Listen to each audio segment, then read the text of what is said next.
Welcome to Those Guys Sports. It is your boy Mike, and I'm my Raptors Weekly. I always tell you guys I'm going to bring some more people on, and I have a story editor at TSN, an amazing writer at Raptors Republic.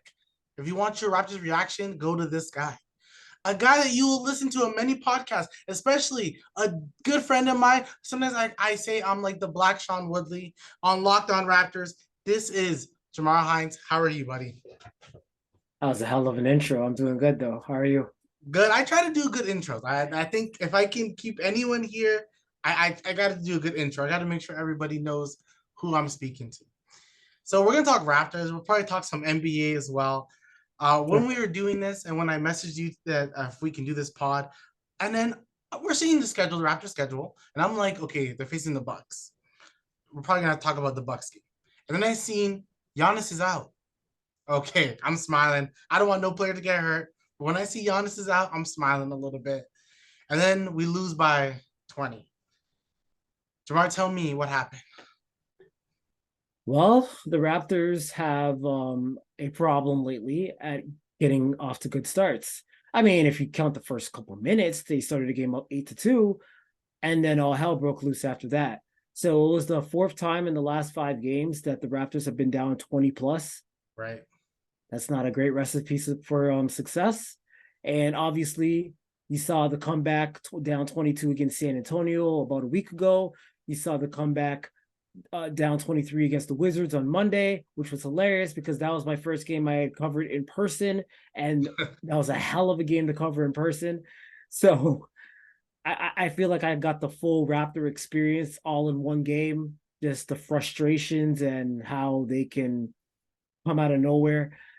And yeah, they went off that same script. It's funny because Darko said that after that win against the Wizards, Darko said that, you know, it was great character coming back, but also we have to talk about the first half that we don't want to go be down going 19 at the half. So what did they do? I think they were down 23 at the half this time. Yeah. Up the ante a little bit, like raise the difficulty. Let's make it harder. Yeah, yeah, great. So they were down 33 and they cut it to 14. And you know how Matt Devlin gets sometimes. And you know, he's the most positive guy. He's always He trying makes to egg it on. sometimes. Even I'm like, Exactly, he exactly. makes it. He's always trying to egg on that comeback, but nope, nope. They cut it to as little as 14 and ended up losing. Unlike the first game, they couldn't do anything about Damian Lillard. And honestly, in retrospect, maybe Lillard needed a game without Giannis Right. because him just getting used to the Bucks. Obviously, you're deferring a little bit more than you used to. Right. Obviously, he had an amazing game in his first game against Philly where he had like the 37 points. It looked like typical Dame time, but he has a tendency to get off the slow starts in seasons. And it just felt like without Giannis, the more he has to do, he's responsible for more. So it felt like that was a game where he could run the offense fully and get back to being Dame. And you saw him shooting logo threes and stuff like that. So how many threes did he make? Like 8 or something. Yeah. Also, he's I feel like when people talk about guys drawing a lot of fouls, you hear about like Embiid and Harden and guys like that. But Dame draws a lot of fouls. Like he's So very much more than you would underrated have for thought. that. I think he was 15 for 16 from the line. So yeah, he got back into rhythm, and the Bucks needed that. So it was not good for the Raptors, but the one takeaway I would say for the Raptors is that I think Scotty got into a great rhythm late in the game. He finished with 29, 9, and 7. And even if it looks like Scotty's not having his greatest game, he just finds a way to stuff the stat board this season. But running pick and rolls, Samson wrote a great piece on Raptors Republic about this today, but he and Jakob seemed to find a rhythm at the end of the game, and Scotty was just mastering the pick and roll better than I think anybody has for the Raptors this season. So if you want to take away one thing from that game, would be that. Yeah, that whole game, even going back to Dame, Dame, sometimes people forget, like, he's a good passer. He can shoot the ball, but Yeah, Dame's a good passer. And when you 13 have a assists. Malik Beasley going 7 of 8 shooting the three, it's hard to win.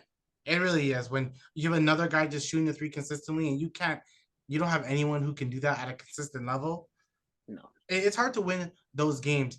And speaking of Scotty, and it's the same thing we kind of saw with Pascal. I'm one of those people who truly believe that Scotty and Pascal can play together. I really do. I think it's about having a team around them that's better, Spacing. right? Like if you had a Miles Turner, like wishful thinking as your center, that's a way better center who can stretch out the floor and shoot it through. Even a Brook Lopez would be a better version of what we have now. Not that Yak is bad, but we are seeing a lot of, I would say, online hate with Yak. What are you noticing with Yak? Well, the hate was from the very beginning because a lot of Raptors fans didn't want to part with that first round pick that's top six protected. Top So they have six. to have one of the so they have to have one of the worst six records in the league to keep that pick. And the Raptors MO over the last few Raptors MO since Masai's been here is they're trying to win every game. There's been no sort of tank, even if you can question what happened in the Tampa season, how they ended up getting Scotty Barnes in the first place.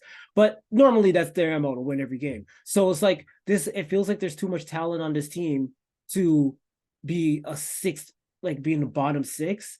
And you question they have so many flaws offensively, half court especially, where you don't know if they're a playoff team. So they could very easily land in that middle ground where they just lose their pick and they're not even a playoff team. And obviously that's going to piss a lot of people off. So I wouldn't really put it on Yak. It's more on the front office in this wasn't the right move and they went ahead and did it anyway. Now you have to wonder a little bit how much the front office hands were tied because obviously there's upper issues with MLSE and you don't know if there's like a mandate that they have to win even if they don't want to. So I mean, like there's a lot of speculation and questions regarding that. But Yak and to a degree Dennis Schroeder as well, these are not guys that defenders respect from three.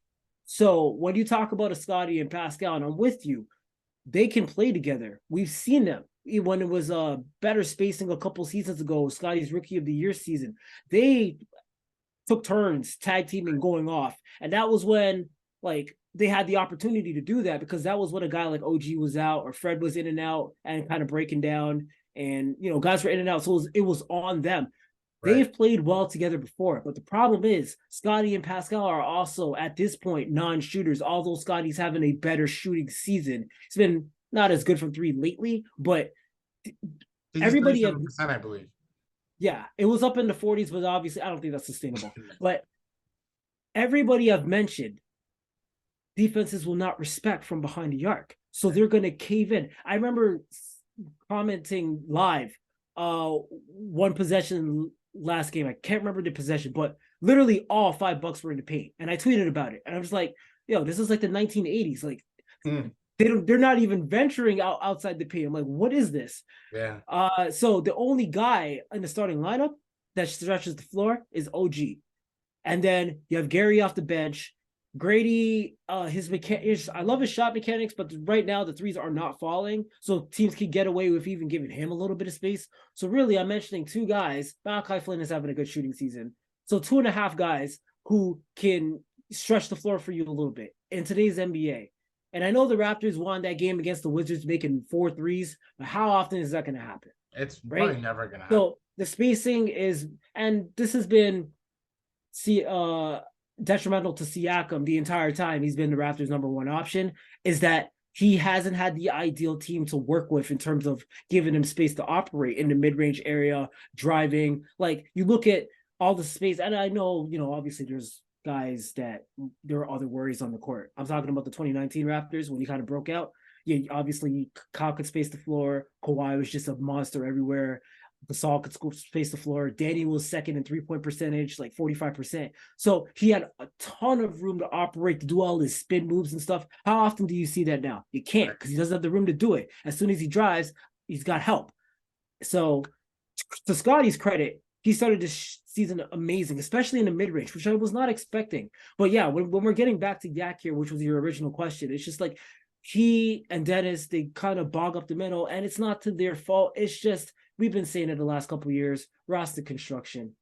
What can you do? What can you really do? That's not Yak's fault. If Yak was put in a situation where, like, say Scotty and Pascal were better shooters, it would work better because the floor would be a little bit more space. And then, Yak isn't even being utilized to his full capabilities because he's a guy that could be at the top of the key making passes to cutters, or he could do a little bit of rolling himself. But because the paint is so mucked, there is no room for that kind of stuff. And that's why the half court offense is terrible, honestly. What are they, like bottom three? Every time I look, they're bottom three in half court offense. So they only go up because other teams end up being bad. But yeah, the yeah, offense is clearly its biggest issue, and something that we've all noticed and we're all seeing it.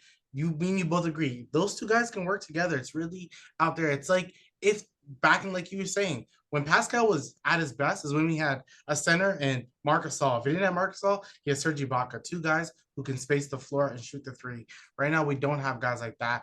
I like Dennis Schroeder. I think he's been good for the team. yeah, I'm he's not been too solid. sure if I would have him as a starter anymore. Not that he's done anything bad. I think it's more like if we can add an Otto Porter in and have Pascal and Scotty be it. I would almost prefer them kind of mismatching it. I know when I was talking to Samson before, I had mentioned when I look at the Raptors, this is when they had Fred. I saw them a little bit like the Miami Heat. Jimmy Butler, of course, is better. We understand that. Jimmy Bucket is a thing. But I see Jimmy Butler and Pascal the same way. Guys who don't really want to shoot the three a lot, could be really good in the mid range and have their move set that is hard to beat a lot of the times. I see a Barnes and the way he's growing, and we're all seeing what Bam Adebayo is doing in Miami. He's like been their best player this season. And then you have a bunch of shooters. They had Duncan Robinson, Tyler Hero, and Gabe Vincent, Caleb Martin, all a bunch of guys who could shoot the three, but the Raptors have nobody. So it's like it's hurting them. Yeah, I would instead of Otto, for me personally, if we're gonna make a starting lineup swap, I would swap in Gary for Dennis. That's true. Yeah, so because Gary's a guy that could not only get his shot from three, he could also do a little bit of creating his own shot in the mid range. So that does give you more versatility offensively. And then Otto's a guy who could come off the bench and he could be part of a closing lineup. You saw that in San Antonio, but I think I would lean towards Gary, especially being Gary in a contract year. You kind of want to give him that opportunity if you have any intentions on keeping him. I feel like if they were to put Otto in the starting lineup and Gary still come off the bench, I feel like he would be upset because basically he's their bona fide six man right now, right? So why would another dude start? Right, exactly. Now, for those who don't know, I met Jamar at the Raptors Republic. First game they did a live event that was super fun. That's where I met Jamar, and then in that we were, you guys had your podcast. I kind of chimed in and jumped in, and the one thing I said is we need to be patient with Malachi Flynn. Be patient because you can tell it's a confidence issue. Clearly, I don't know what Nick Nurse has said to him, but Nick Nurse clearly broke the guy's confidence down. I can see him playing a lot better. Now, what are you seeing from Malachi Flynn? I've been impressed with how Malachi has competed defensively more than anything. And not to say that he was a bad defender in the past or anything. He had defensive tools, even coming out of San Diego State. He had defensive tools. But just seeing him, especially the Mavs game a week ago, him competing against Kyrie Irving, I feel like that was maybe I think if you look at the box score off the top of my head, I feel like he had like 8 points or something, but it was everything he was doing. It was the intangibles, where it's almost like it was kind of his coming out party this season. Because if you remember, the first few games of the season, he struggled. Yeah, he did. That game against the Timberwolves where you were preaching to be patient, he struggled. Yeah. And if that was Nurse, and I'm not taking shots at Nick Nurse. Nurse is a good coach, and he's obviously doing good things in Philly right now. But he would have less rope, and it's a different thing confidence-wise when you're looking over your shoulder and you don't know if the coach is going to take you out of the game. But Darko let him work through those struggles. He competed defensively against Kyrie. And then I remember he made 2 big threes in that game. One to end the third quarter and one to begin the fourth quarter. And it kind of pushed the lead to 12. And the Raptors kind of took off from there. I think he really struggled from 3 yesterday. I think he was 0 for 8 from 3. But before that, he was shooting. Yeah, he was shooting over 40% from 3. So his shot has been consistent. His defense has been consistent, and he's had some playmaking here and there. I mean, he's given you pretty much what you could ask for a starting. I mean, not a starting. It's not a starting. A backup guard. And you could see the trust Darko had against him because remember, against the Wizards, that comeback, who was in the closing lineup? It was Flynn, Scotty, Pascal, OG. No, not OG. Scotty, Pascal, Dennis. somebody. Dennis. Yeah, Dennis and Flynn, a pairing that I think that was the first and only time we had seen that this season where they Yeah. were pairing. It was like the Fred and Kyle days where you paired two small guards, and then Boucher was the other guy. But the fact that Darko trusted him to close out the game, and then in that video afterwards on Open Gym, he was giving him mad credit along with Boucher for his contributions for that game. So it's good to see the strides that he's making, and basically you just want someone consistent as a backup because that was a big issue the last couple of seasons when Fred was here. He had to play so many minutes because they really didn't have a legitimate backup unless you were going to put Scotty at the point and stagger the two. Right. It was like as soon as Fred was out the game, everything went to hell. So if we could just have Malachi continue this for an extended period of time, I think you can live with that. Yeah. So when it comes to the bench, right, I think we all know it has to improve. And when it comes to wins and losses, we as Raptor fans, we get very high, then we get very low. Like if we beat them yesterday, we would have been like through the moon, and then we would have faced Mm-hmm. Boston. Boston is just another different animal, and they could crush us on Friday. We've seen it happen. So when I see this bench, like Boucher, I think we can say that Boucher's probably been the best bench player all season, been consistent. Flynn has been great. Now, a person I see a lot of love on Raptors Twitter, and I don't know why. Maybe I'm not bought in. I need someone to like tell me why. Precious Achua. We never talked about last year. Last year he didn't have a good season. This year, I know he was hurt. I get it, but I just don't see it. I don't see why he's some project that we're like, that's like our future or whatever. Okay, well, the Precious thing, you have to go back to how he ended the 2022 season, Right. where he was spectacular. He even started making threes. Above the I'll break. never above the break threes. I'll never forget that game against Philly where he just brought up the ball and pulled up from three. Like he had a 2 month stretch where he was shooting 40% from three, and I don't think anybody saw that. You even had Raptors fans jokingly. I know we like to troll and stuff, but jokingly going back at Heat fans because like, oh, you traded us to. I mean, you guys Yeah, traded the wrong big in comparison to Bam. Like, what are you doing? But yeah, I think a lot of it came out of that. He's a switchable five. He's a good defender. So he's athletic. Can't really catch. He needs to improve at catching the ball. But he's athletic. So there were tools there that a lot of fans saw. Last year, very injury prone. A lot of injuries happened. Never really got in a rhythm. As soon as he started getting into a rhythm, like a little bit, just before I think just after the All Star break. I think it was after the All Star break. He had a couple Yeah, game he was stretches. starting. He was starting, and it felt like he was finally getting it into a rhythm. And then what happened? They traded for Yak. Rhythm gone. Now he's back to the bench. So he never really found any sustainable length of rhythm last season. This season had the groin injury. He's come back, and he had an ugly, ugly 3 possessions in that Wizards game. Yeah. I think it was first he flubbed the lob.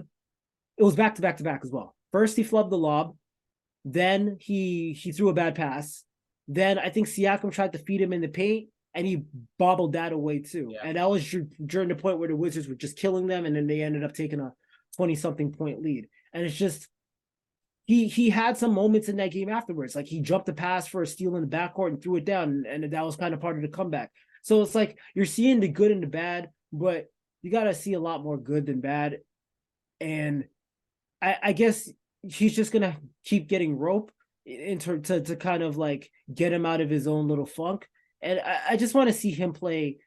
I want to see a consistent 10 games from Precious in terms of playing time and no setbacks, no injuries, just to like have some sort of gauge at what I should expect from him this season because he's so in and out of the lineup. It's hard to tell, but I would like to see him play 10 games in a row and then just gauge those 10 games and say, okay, this is what I'm seeing, this is what I'm not seeing, and then go from there. But when you're in and out of the lineup that much, it's kind of hard to gauge.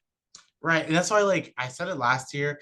Precious is like, he just reminds me of Norman Powell, who has been one of like my favorite Raptors of all time because when he wasn't getting minutes, you didn't see anything from Norman Powell. But once he got consistency, then Norman Powell was a 40% 3-point shooter. Hitting Yeah, the those last like it was good, right? So that's what I see with Precious. So I'm really trying because defensively, you're right. The man is amazing defensively. Can switch 1 through 5. Like he's just his ability to switch is what makes him so like needed on this team, right? Now the question I want to I have to ask. You're the GM. okay, You're the GM. You're the coach. okay. You can be both. You can first be the coach, then you can be the GM. What are you doing with this team the next 3 months? It's great. It's so hard to decide, but you got to make a decision. You're the coach, let's say. You're the GM. What are you doing? Well, I'm gonna start with the GM because I feel like the coach's hands are tied. The roster's the roster. You don't make the moves. So I'll start with the GM.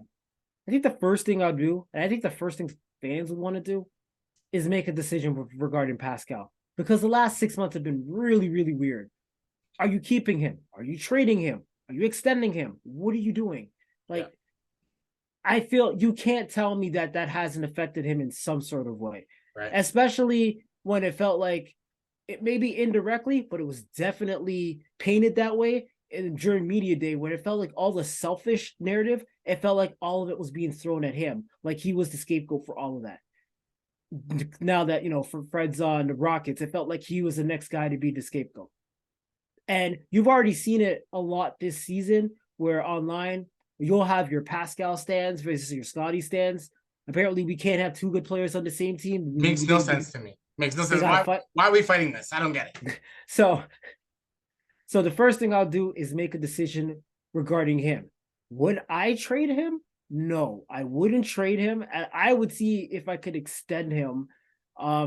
Because like I said, I feel like you have two really good players, and I would want to build around the two good players. It's the rest of the roster that I would try and see what I can do with.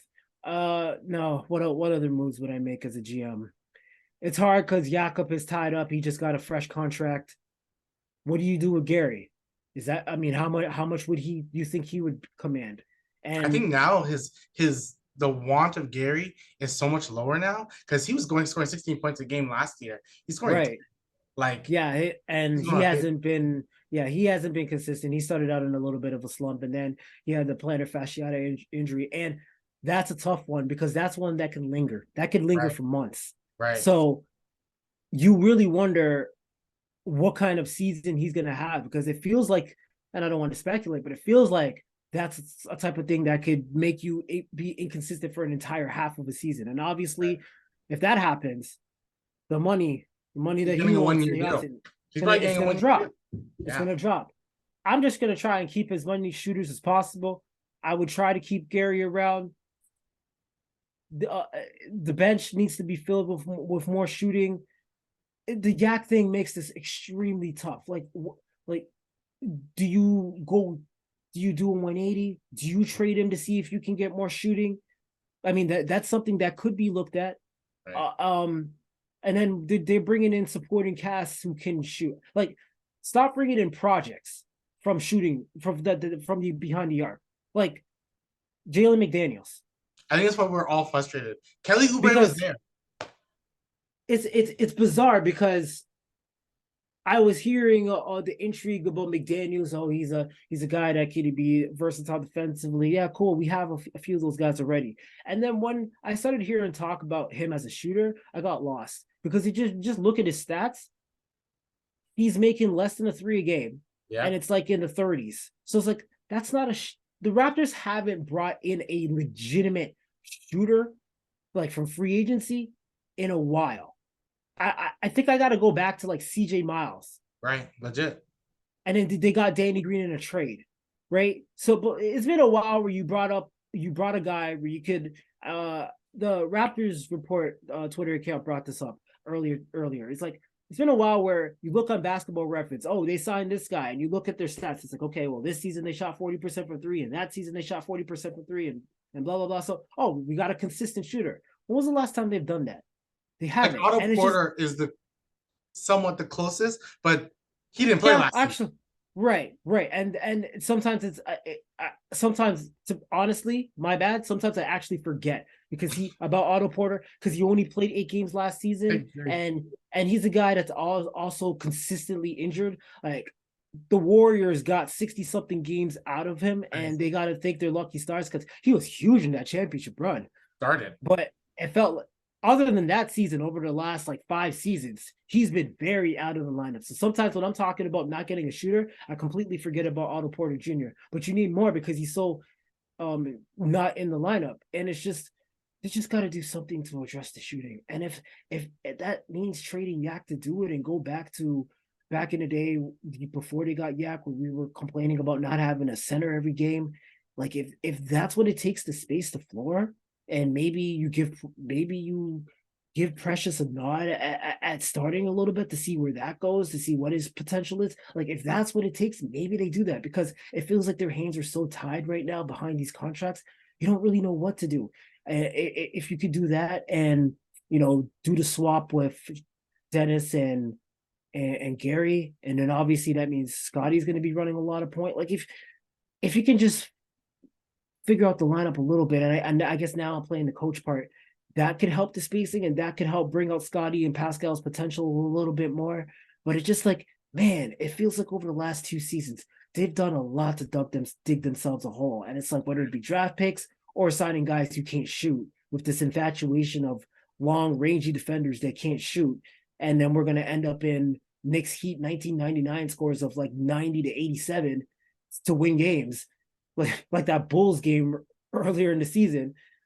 It just feels like that's just we're going against the grain. Where I just remember when Nick Nurse first got here, and his first thing was like, we got to be ahead of the game. And right now it just feels like philosophy-wise, the Raptors are behind the game. It's like they tried to start a new trend with all these rangy guys, but then they can't shoot. So it's like, this It's doesn't like they're help thinking you. that everyone is going to be the next Kawhi, of like didn't start off as a shooter and then became a shooter. Like Right, what's right. only He one was a of a kind. product, Even yeah. Pascal is one of a kind. It's not you're not going to get a bunch of Pascals. It just doesn't happen. But you mentioned a team, and we're hearing the rumors a lot today. You mentioned the Chicago Bulls. Zach LaVine. Are you doing it? Are you calling them and saying like, hey, we will give you a first round pick and we'll like unprotect that San Antonio one. We'll give you a first rounder, and then we'll give you Gary, and so you have to give Thad and Boucher, I guess. You have to give something. He got a big ass contract, don't he? He's he's a 4 year like 170 mil. Like it's a lot. That's I think Blake Murphy, he stated that you could bring him on and still pay everyone else and still have Yak. Like you can still kind of do it. You'll just be very close to the first apron. it's funny because Zach LaVine is like one of, I would say, top five in terms of my favorite players. I've been hyping him up since the T Wolves days, way before he won the dunk contest. Partially because of 2K, who's a monster in 2K. Anybody who could shoot and dunk in 2K is a monster. So I've Yeah. been using him since like 2K like 15, and I was even preaching to the choir back then that he's better than Wiggins. And then he finally got like he finally broke open in Yeah. Chicago after tearing his ACL. You saw like he could be an absolute microwave. Like he's hit 13 threes in a game before. Yeah. The Raptors might not hit 13 threes in half their games this season. Yeah. So like when he's on, he can be on, but he is very streaky and his defense is non-existent. Right. And he has all the tools to be a good defender. All the tools.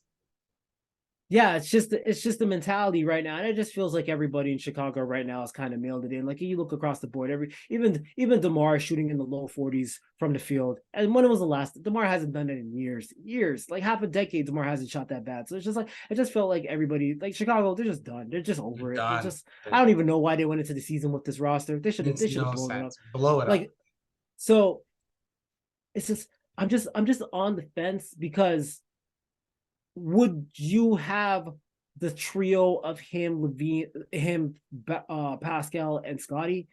Like, who would be going back? Would Pascal be the main piece going back, or are you saying Gary? I'm Like, would thinking you do like does not even feel like that? Doesn't even feel like a great package. Like, why would the why would Bulls? the Bulls take it? Yeah, and Gary's an expiring, so it's like you're gonna trade Zach Levine for Gary, and honestly, I'm not a pick master. I don't know which picks the Raptors have at this point because it feels like they've traded all of them. They've traded this season one. So it's like you're talking about a pick next year. Yeah.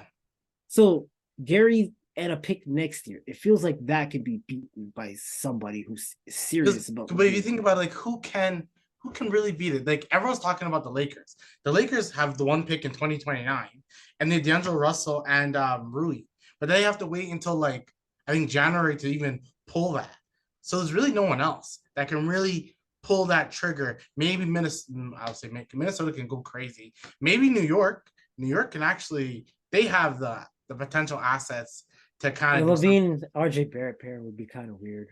Maybe you have to say bye to RJ Barrett. Maybe you have to do something crazy if you're New York. But then really, I think they want to trade Randall. I think if they can choose, they'll let go of Randall. They don't want Randall no more. You can tell. But then you just have a bunch of guards with Brunson and Barrett and Levine. Yeah. Like, That's what I'm saying. Like, who really has the ability to get Zach? Because unless you take him to like a team that's not a contender, you could if Houston said like we do want to win. I just want to point out, I'm not doing the Donovan Mitchell thing where, you know, his name got floated around and everybody's like, oh, but he can't defend. He can't defend. And everybody's like, but he can score and you need scoring. I'm not doing the thing where it's like, oh, anybody who can't defend can't be on the Raptors. It's just, he would help the Raptors definitely from a shooting perspective, from a scoring perspective. And I could live with someone who's a pylon on defense. I can live with that. Yeah. If it balances out the scoring. I'm just wondering how he fits if with a guy with Scotty and Pascal. If that's too much, okay, I need the ball because Levine, I mean, he could spot up. Sure, he's a shooter. He can spot up, but he wants the ball in his hands. Yeah. You're trying to hand the keys to Scotty right now, and while you're trying to hand the keys to Scotty right now, people are actively wondering where does Pascal fit into this. Right. Now Levine would help with the spacing, but he wouldn't help with the touches. Yeah. So he's the third guy potentially with these three and, guys. And I don't think Levine would be down with that on a I don't even know if they're going to make the playoffs tier team. Right. Not to say that Levine is some number one option or anything, because even when he was the number one option in Chicago, DeMar came in and basically took that right away from him. Not even like just took it. Right. So I'm not saying like he's supposed to be a number one option. I mean, like I feel like offensively he's a decent number two, but sometimes he's even too inconsistent for that. So maybe he's a 2/3. It's just, I don't know. I feel like, and I hate to be the fence guy, but I feel like I could see it either way. Yeah. And I can make arguments for or against. So yeah, I guess those are all my thoughts in terms of Levine and what they should do in terms of roster wise as a GM and a coach. It's just, I still would be more into trading Yak than trading Gary. I don't know, but even though Yak is guaranteed to be here longer, it's just with that many guards. If you trade for Levine and Yak is still here. It's just it's a lot. It could be it's a lot. Yeah, there's a lot of moving parts with this. It's very complicated. Right. So that's what it's also like. What about you? Are you okay with the point guard play? Do you think they need an upgrade from Shooter in terms of that? If you want Shooter to come off the bench, or are you okay with that? I'm always thinking to myself, like, was Schroeder available if we still kept Fred? Because I keep thinking to myself, imagine if we had Fred and Dennis was our backup point guard. This team would be actually really good with Dennis as your backup because he was doing backup with the Lakers. So it's like with this team, you're right. Its construction is where it's flawed because as much as we can want a Donovan or Levine or some guard that can score the basket, we also need to realize it hurts the two guys that we're trying to say that these are our guys, right? So it's really like they just honestly need a bunch of shooters around them. Like, how's Boston all of a sudden getting all these like white guys to shoot threes, but we can't get anybody? Like, Grady Dick is just too. Call us in 2 years. Grady Dick is gonna be that guy to shoot threes, but not right now. He's still learning, still trying to get there. So it's just so hard right now. It's just so hard.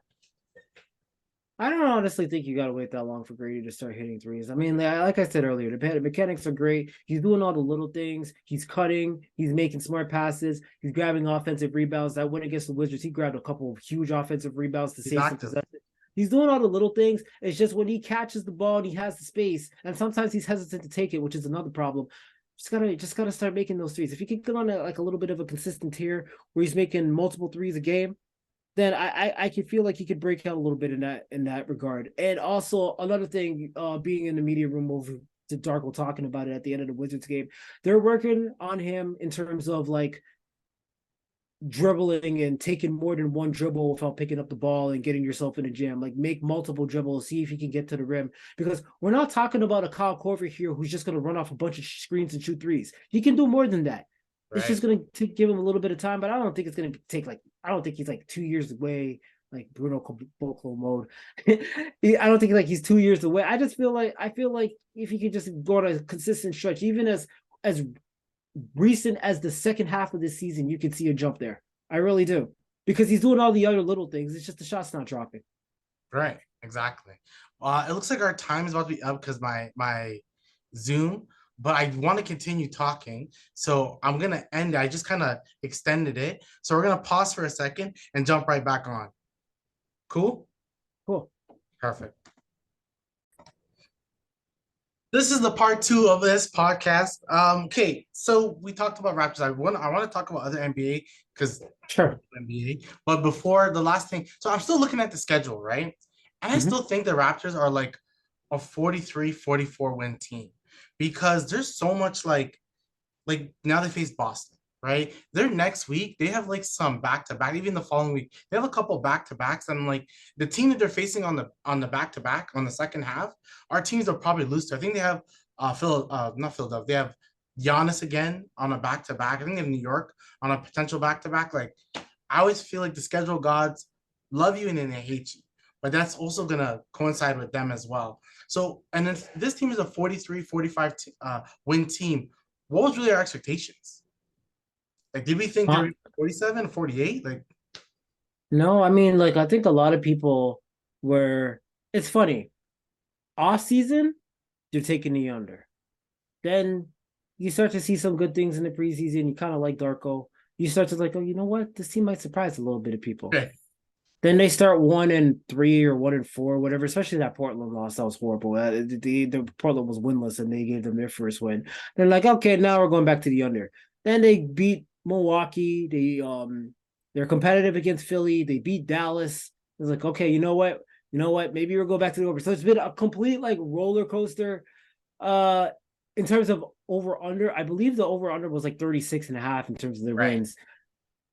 Last season they were 500, as dramatic and as just non-harmony because I can't speak English and I can't get out the right word, but you know what I'm talking about. Yeah, They were 500 despite all of that. yeah.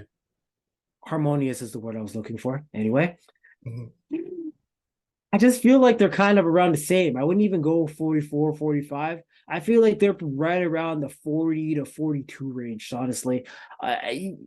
Probably good enough for a play-in spot. I just feel like they're in the exact same spot as last season. Right. With better Uh, vibes. It seems like better, same team but with better vibes, with better vibes. But whereas last season would have been seen as a disappointment, and it was, this season it's kind of like, okay.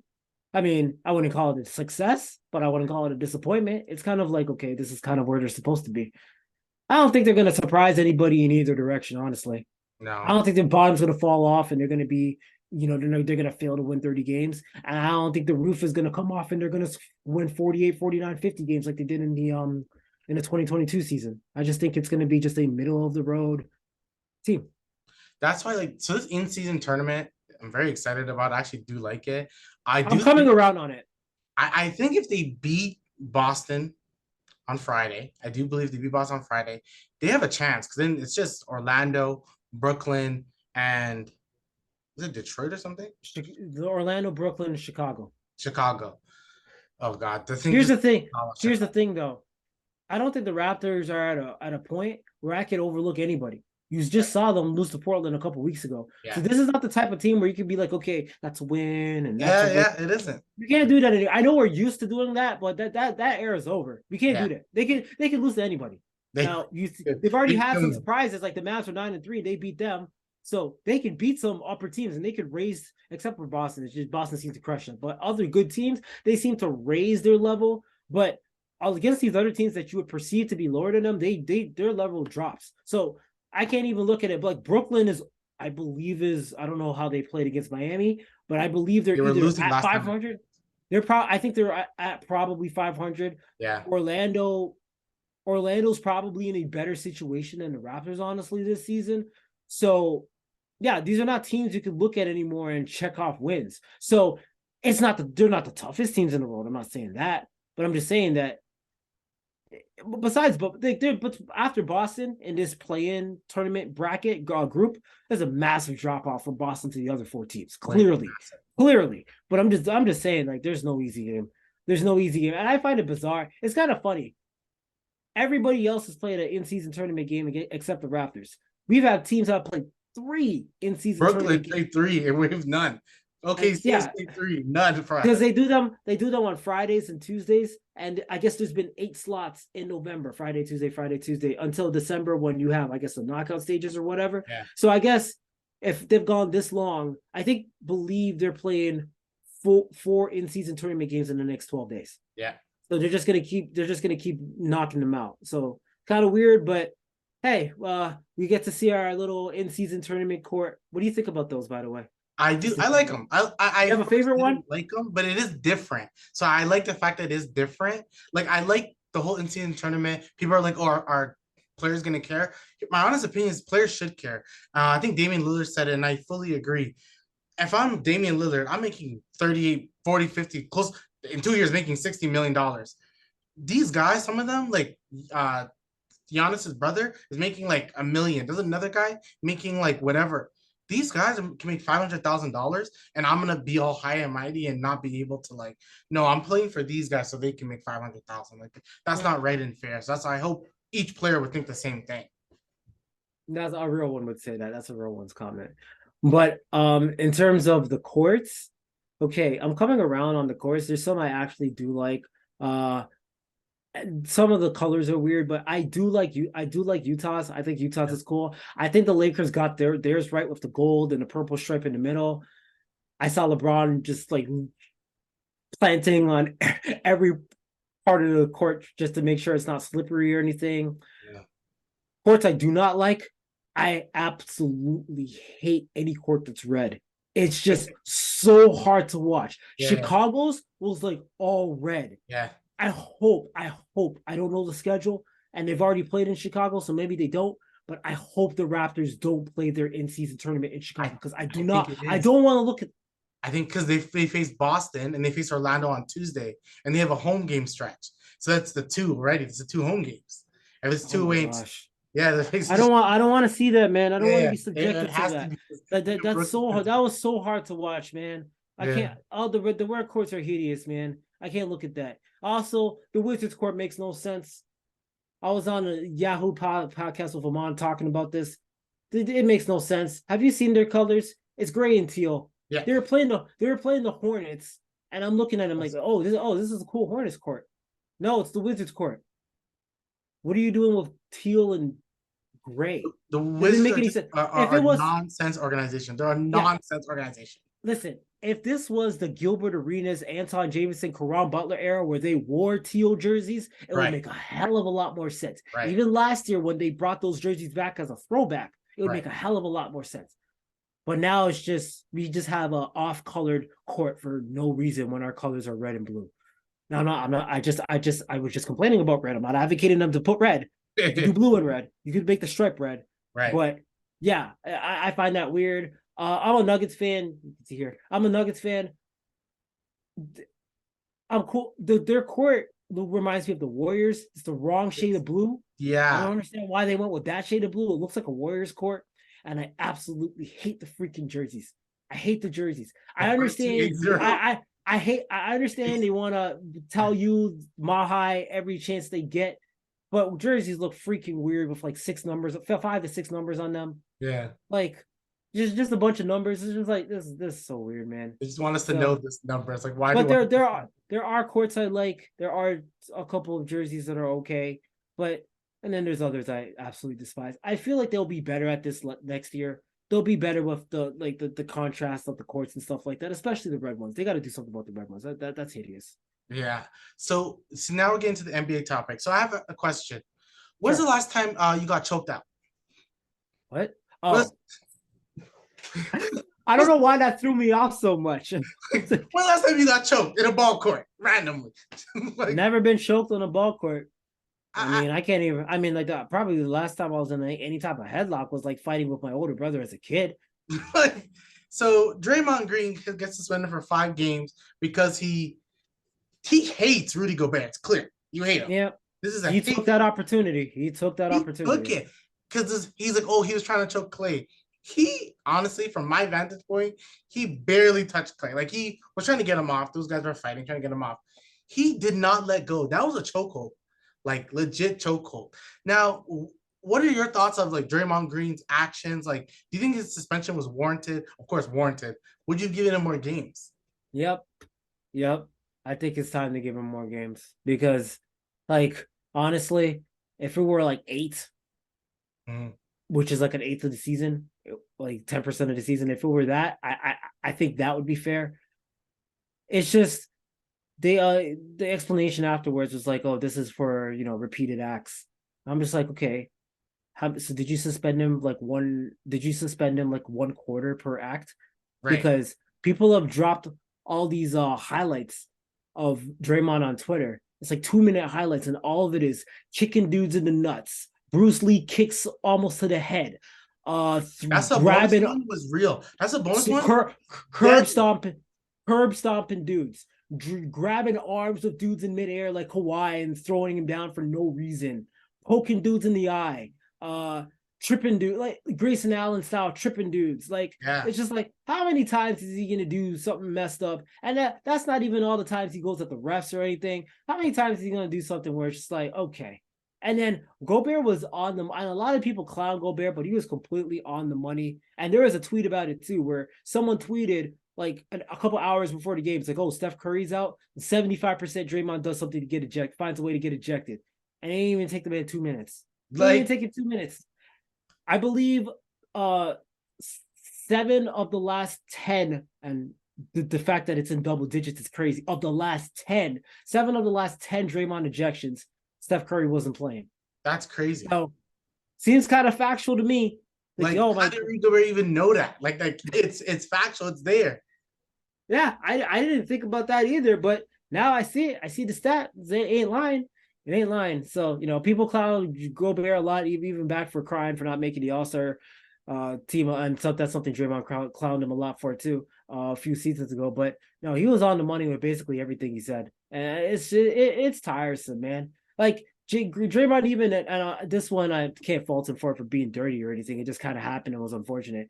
But Draymond even ended JV's career here. Remember that chop and like broke his finger or something like that. And then by the time JV was ready to come back, he got traded to Memphis. Yeah. So it's just like I'm sick of Draymond, man. It's annoying. I just think some players like people like clown on, and like Draymond is good at certain things that he does, but like this It's like overshadowed by all this other stuff.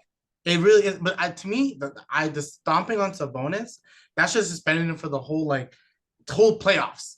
He And did you it know on what was purpose. funny? You know what was funny about that whole thing? He was mad after the series that Sabonis didn't shake his hand. Come on. Like he was talking on his podcast saying, "Oh, I can't respect the guy that doesn't." Like what? You What? stomped him. You literally tried to break ribs, chest, everything. You tried to hurt them. It didn't make any sense. Like that's the Draymond. Sense But sense of so awareness. It's just the next thing. So this NBA season, I think it's been fun. I always knew, like, if you look at the standings, everyone's kind of like together. It's like a 6-5. Some teams are 5-6. The Cavs have been super disappointing. But tell me, they have. but like I think they're a team that like no one's really talking about. Not gonna talk about it this year, but next year, oh, they're talking about some trades, right? Because if the rumors are true that Donovan doesn't want to leave, I almost think like why not trade the guy? if he wants to leave, like if he's not committed and you don't think winning is gonna solve anything, why not trade him? But is there any team that you would think that should blow it up? Let's say besides Chicago, that you're like, it's time to blow it up that people wouldn't really be talking about? It's funny because the team that comes to mind in my head is like there's a 0% chance they're gonna do it. And even if they did do it, their record is so horrible at building teams. And I'm talking about the Lakers. Whoa, shocker, shocker. Because yeah, it's just they're clinging onto a damn near 40-year-old LeBron. Like even yesterday against well, I don't know the timing of when this podcast is going to be released, but they played they Kings. They played the Kings, and LeBron was just gassed in the fourth. They had to play in the entire fourth, and you have AD here dropping 9 games, and sometimes he's dominant, sometimes he's not, and he's already 30. It just feels like they don't have a it doesn't feel like it. It's the truth. They don't have a bright future. As soon as LeBron's done in the next couple seasons, probably they're done. And it's just like the Lakers have never been able to build a team. The Lakers just happen to live in LA, and there's like, come to LA, come to Hollywood, blah blah blah. So God, they just get stars every decade. They poach Shaq. They get Gasol. Well, that was a good trade. They get Gasol on the discount, and LeBron just goes there. LeBron just goes there. They start to try and build something just generically with like Lonzo Ball and Julius Randle and D'Angelo Russell and Brandon Ingram, but they don't really know how to do that. That's not their MO. They just poach a star. So I mean, like, I know they surprised by getting to the conference finals last season, and I'm not saying that they should blow it up this season. I just look at that. I'm just like, I still don't feel like they're as good as people think they are. They're my pick to win the title, but the only reason why they're is for this reason. So I was telling my friend, me and my friend, we do a podcast too, and I'm like, because I truly believe they're trading somebody, they're getting somebody. That's why. If they don't trade them, no way. I agree with you. They're not that team. They normally do make a midseason move, especially that's only, I'm so confident they're going to do that. They have to. So the team that I'm thinking that should, like, it's funny, it's LA, but the Clippers. I get that they can't because I got thoughts about that too. But I think this is their last season. This is the last season. Oh, of course. This James Harden thing is to watch him go on like a 5-game winning streak. Then Kendrick Perkins is going to come online and be like, this is the team to beat. This is the team to beat. Like, he's going to do that, but they're not. Listen, what are they, 3-7? They're going to get it together. They're going to get it together. Yeah. And it's just how high of a seed they're going to be, because they're going to fall behind so bad that they're going to end up playing like a top 3 seed in the West in the playoffs. They will make the playoffs. I feel they will make the playoffs. But it's just like they're really putting themselves behind the 8 ball in these regular seasons. And like last season, they ended up playing the Suns.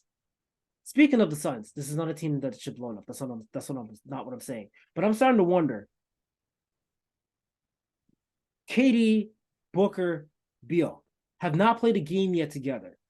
Are they gonna tomorrow? Are they gonna end up playing less games together than KD, Harden, and Kyrie? They only played 16 games. That would be crazy. I'm just saying, like, every time you look, okay, first it was Beal that was out, and then Booker was out.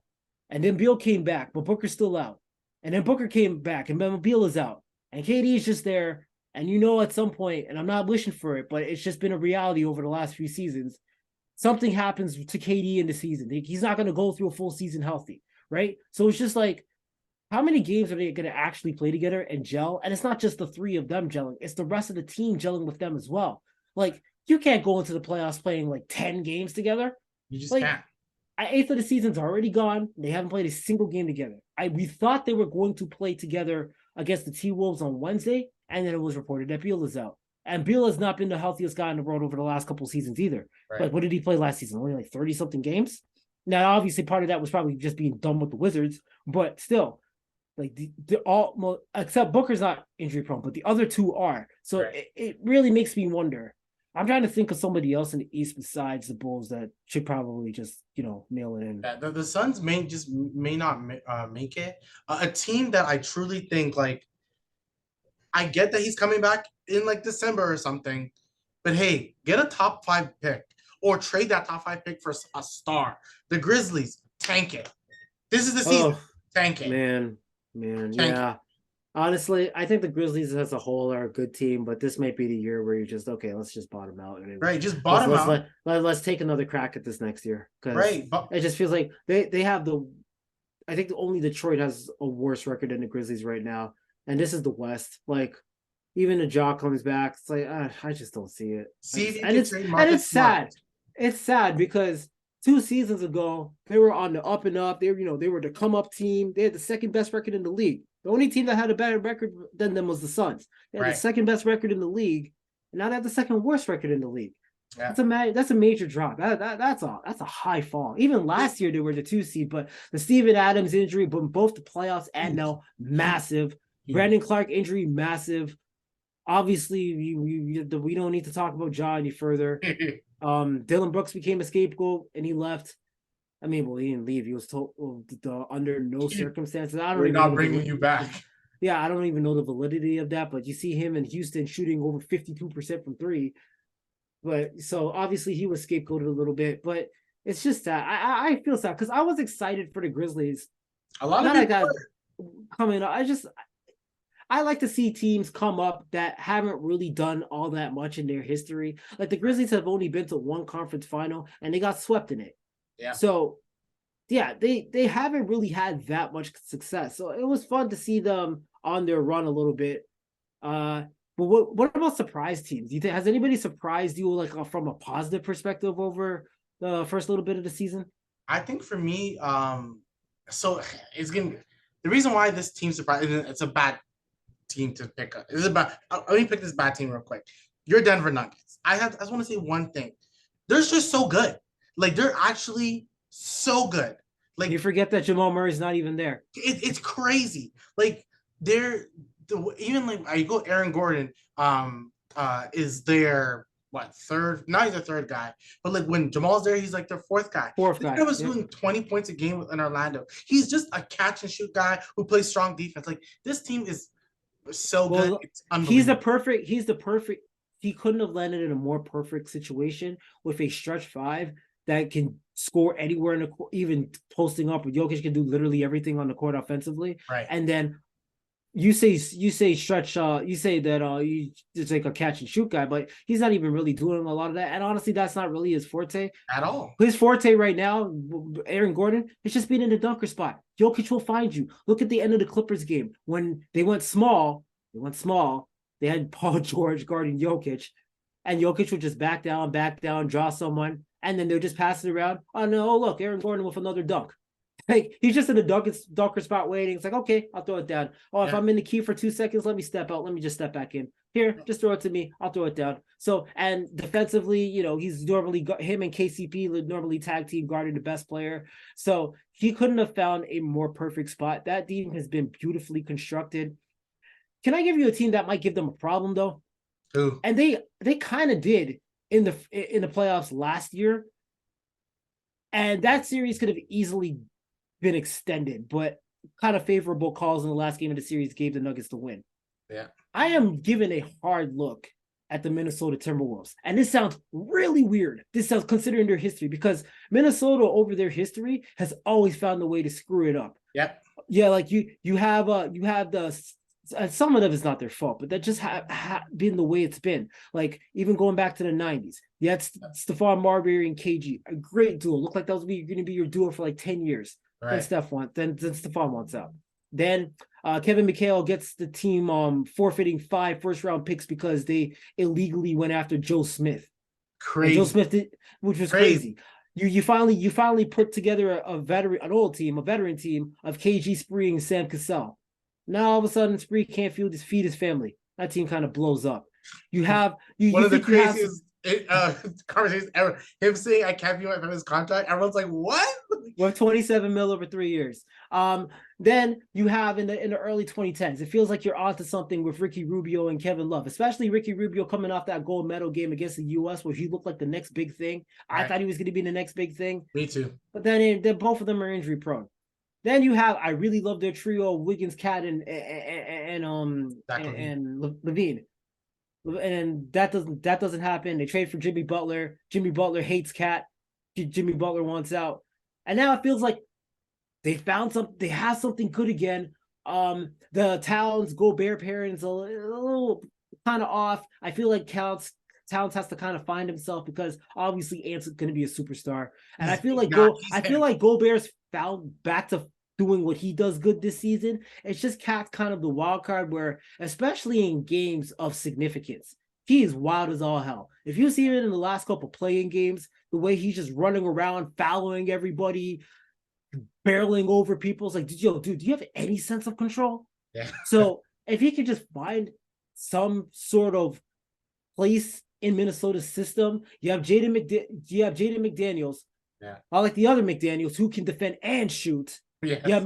Mike Conley. Mike Conley seems ageless because he's in his high 30s and he still finds a Because way he's to perfect for this squad. impact on both He's like, sides of I don't need to on the shoot. court. I just need to be open for the three. Like when it comes to Cat, because I was thinking about this yesterday driving. I'm like, with Cat, in order for this team to be good, Cat can be on the team. He just has to realize, oh, you just want me to like stay in the corner sometimes, shoot the ball, because he can shoot the ball better than pretty much any big man in the league.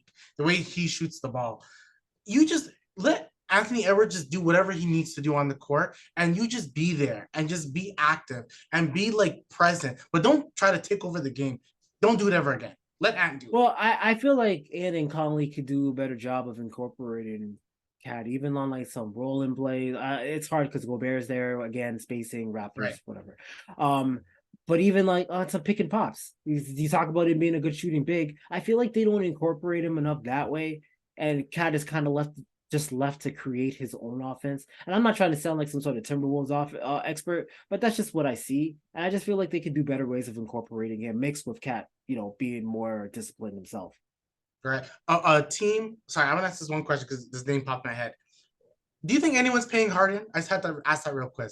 I'm gonna talk about the Pacers. That's the team I want to talk about. But you think anyone's gonna pay Harden? Just had to ask that. It's hard because I mean, like in a He's hurt lot his of value. ways, I feel like he's burned so many bridges. It's like, is this like your last legitimate chance to fit in with a team? Where if you don't fit in with the Clippers and you started talking about the Clippers like you did the Nets and the Sixers and the Rockets, are people gonna just start looking at you as a joke and be like, okay, this guy's a stay away. Like under no circumstances do I want you on my team, Dylan Brooks style. Like, Yeah. is this his last chance to like buy into something and not be the system? Yeah. I just don't know. I just don't know who is going to say, hey, here's 25 to $30 million a year for the next Yeah, 3 years. I just don't see it happening. So I just wanted to ask that. I But know. a team that's been like a team that I'm so afraid for the Raptors to face is the Pacers. You want to talk about a surprise team? We knew they were going to be good They have a historic offense right now. because like it's Hey, crazy. Rick Carlisle, he knows what he's doing offensively, man. I mean, that Mavs offense for years under him was very good. He obviously won a championship there. And he got his break in Indiana. That he's like, Right. this is his second stint where but even when Larry Bird was the coach, he was their offensive coordinator. It sounds kind of weird for basketball, but that's basically what he was doing. He was running the offense, and Indiana's always been a team with a lot of shooters. So Tyrese Halliburton's been amazing. I like their team. I feel like they can still use a little bit of help bigs wise, not Right. name Miles Turner, but no, they got an explosive offense. Now they're very viable to give up 150 as well. You've already seen that this season, but hey, they're a fun team. And we got obviously some Canadian content on that team with Ben Mathurin. So yeah, they're a fun team to watch. I mean, like I don't look at the Pacers and it's like, oh, I'm scared of facing them. It's just like because honestly, the Raptors are such a middle of the team type of team where it's just like I Yeah. don't know. I don't really fear anybody because my expectations are just not that high to fear Just anybody. But in terms of just they're a fun team where I just want to watch them play. That's all. yeah. Tyrese Halliburton, I think he's like the best guard in the East right now, bar none. I think whatever. I think the man's close to averaging 12. I think 12 to 13 assists a game. He can shoot the ball very well. Tyrese Halliburton is just like he's a star in the making. I got to admit, I wasn't high on Halliburton. Just from a shooting perspective because his shot was so unorthodox. It's so I unorthodox. was wondering how he was going to get it off in tight coverage. Right. But he's found a way. Yeah, he's Very consistent shooter from day one. Very consistent one. shooter. So It's one of those rare trades that both sides are happy. Like both sides want. The last team I'll bring up is our beloved, our brotherly love 76ers. They're good. They're good. They're good. They're good. Um, Nick Nurse is one of those coaches. He can always coach this type of team. Like I don't think Nick Nurse is a young, let's grow the team type of coach. doesn't have the patience for that. Doesn't have the doesn't. patience. He needs to grow. So like, what are you seeing from the 76ers? Again, this was a team that was kind of low on. I'm happy that they finalized the Harden situation a lot earlier than I thought they would. I thought this was going to drag on a little bit to like maybe January or something. So it's good that, okay, this is their team. They know what they have. The Kelly Oubre situation is a little bit bizarre. So weird. Like how did TMZ get that video of he's gonna I would sue them so hard. I'm suing them. I don't know, but the Maxey Embiid, Maxey's gonna be an all-star this year. Yeah, for sure. Like even going back against the Pacers, that game where even Bruce Brown didn't know what to do with him anymore. Yeah. He just like rolled his eyes. It's just like, what do I do? He's too fast. And that 50-point game. But yeah, no, that's definitely a tandem, Maxey and Embiid. And then obviously, Tobias Harris is a good role player. Sometimes he's forgotten. And it just feels like they have harmony for the first time in a while. You got rid of the Ben Simmons situation. You got rid of the Harden situation. It doesn't feel like there's a malcontent on the team. Yeah, if they're winning, Embiid will be happy. Got to do something in the playoffs finally, but past the second round. But no, they're a good team. They're going to be right up there above the Bucks. I don't think they're at the Celtics level. Embiid called the Celtics the best team in the NBA. That had to be. He just didn't want to give Denver any credit because Jokic is there. And all that Jokic trash talk last year completely backfired in his face. So that was more of a shot at I don't want to give the Nuggets any credit because the Celtics are not the best team in the league, although their starting five is spectacular. Yeah. But yeah, I expect Philly to be right in the mix, and it feels like they've added some wrinkles offensively. Like I've heard remember when Nurse's first couple years here, it was like, oh, we've never seen that before. And we've never seen that before. Like you remember even some of those weird plays where like Ibaka and Anunoby would go up to the top of the key, like lock arms, doing some weird type of double screen. It's like, yo, what is this? So not to that extent, but Nurse has already added some new wrinkles to the to Philly's offense where like they're calling him a genius, and it's like, oh, Doc Rivers never did anything like this. And stuff like that. So it's like I feel like it's the honeymoon phase in Philly, and then Philly could get real rough in a hot minute. Like if they have another flame out in the playoffs, like that could get ugly real quick. Doesn't matter if it's Nurse's first year, so that could change in a minute. But for right now, I like what they're doing, and I just feel like they could probably use a little bit more depth off the bench. Yeah, it does feel like their bench is kind of lacking. And I think with Maxey, so the way I like players. I've never been the biggest like all offense, no defense type player. I kind of like a person having both. So I know Maxey has a lot of offense, and I don't see the defensive. Like I don't see it. So I feel like that's the new version of shooting guards nowadays. It's the Maxies, the Tyler Heroes. Long gone is the days of the Wades and the Jordans of that two-way. I'm hoping Anthony Edwards can become that two-way because he has all the ability to. But Maxey's good, and I think what every team needs is organization. When you know who the number one guy is, the number two, number three, it helps. But when Harden's like, yeah, I'm glad that Embiid's the number one guy, but I think it should be, like you said, that just hurts the team as a whole. That's why he's definitely not getting a contract. But that's where we're going to end it off. Before I end it off, Jamar, where can they find your work? Your work's everywhere. Where can they find it? You can follow me on Twitter at JamarBH. That's JamarBH. I have a link to my Raptors Republic work in my bio. I will be doing a recap of their in-season tournament game against Boston. There will be a recap there on Saturday in the morning, and then there will also be the next day, Sunday morning. There will also be a preview of the Pistons game on Sunday. So those are my next two pieces coming up. Yes. Make sure you guys, especially after that Boston, once we beat Boston by 20, I can't wait to read this. Highly optimistic. Like we have to. We have no choice. I, But it's your I'm boy, with you. so it's always going to be good. I I could have some news coming up. I'm working with Raptors Republic a little bit. I'm talking to Zahar, so hopefully I have some things in the mix very soon. But make sure you guys like, subscribe, comment below. It was a pleasure talking to Jamar. We're gonna talk again. This is too much fun to not do again. Way too much fun. I may have to bring him on weekly. This is just too much fun to not talk about the Raptors and talk about NBA like this. But make sure you guys like, subscribe, and we'll talk again soon. Peace, peace, peace.